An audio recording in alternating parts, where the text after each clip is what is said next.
welcome back. We are here for a health segment today with our resident physician, Dr. Joy Chen. Azura, how are you? Good, how are you? Good to see you, and good to see you ladies. Lupe Nunez and Dr. Amber P.P. Broad-Knox, local Bay Area ladies. Hi. Hello.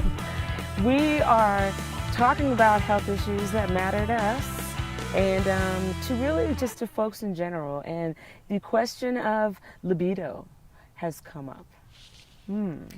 So, not that this is a personal problem. However, if you're of age, everyone talks about that your sex drive is going to decline.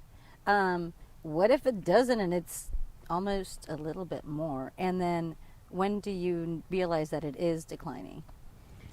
So usually when people are feeling like their libido is declining, that's a clinical symptom where you need to then have your hormone levels checked to make sure that that's still adequate for where you should be for your age group, as well as the fact that, you kind of want to figure out why the libido is coming down. Is it more of a hormonal issue or is it more of a mechanical issue? Like, are you too dry? Is there relationship issues that's causing the libido to be low? Because do you have a high libido when you think of others, but just not with this person?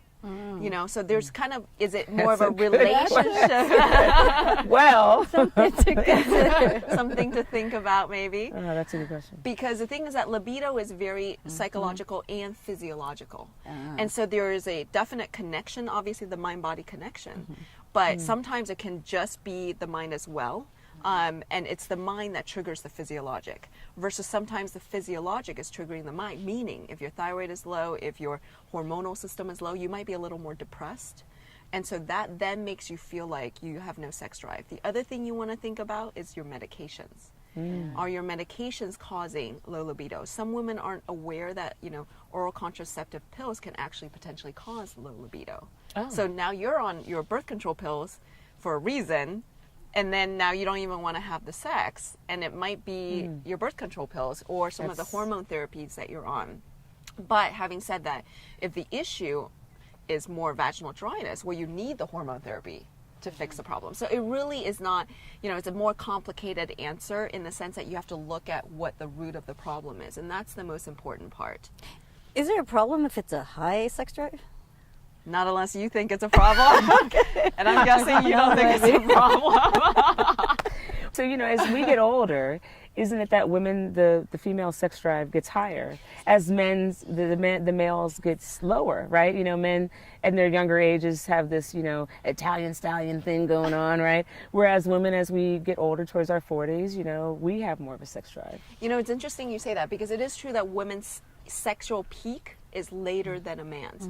Men tend to peak, around the 20s, and when you have high libido, you can continue to have that over the years. But women do tend to peak a little later. And so it's really finding a partner that you have a similar level of interest in. Clearly, when you have different sex drive issues, it's more problematic. It's just so funny that we're even talking about it because, most people are talking about their sex drive. But it's a big issue because if you're not having sex with your husband or your mate or whomever, that's a problem. For the relationship, it can be, definitely. But having said that, some people have a relationship where it works out well without it. So I never blanketly say to somebody that it's okay or not okay because it's what works from couple them. to couple, right? Yeah. And they have their reasons for doing that, So it's really about understanding the couple and their dynamic. But in general, I agree with you. When the sex life is low, it is problematic. But you have to get more, instead of, labeling them straight off by saying, well, that's a problem, to understand the relationship interactions between them are important as well. Yeah, that's actually very well said because I know a few people who have some medical challenges and it has definitely affected their sex life and it's really hard, But I also know that the premise behind love is more important than than anything else. And I have had patients where they talked about how they had medical reasons why they're having a difficult time with the sex life, and by being there for each other, once the medical issue resolved, their sex life was a lot better and their love was a lot better because it's about going through the journey together, right? So again, it's about that kind of partnership, right? That too. Yeah, that's beautiful. Oh. For more information, please I need to jet over to our website, or you can jet over to Dr. Julie's website, which is appearing on the screen right now. And thank you so much, ladies. Thank you. Thank you, Dr. Julie. We'll see you very soon again, and we'll be right back.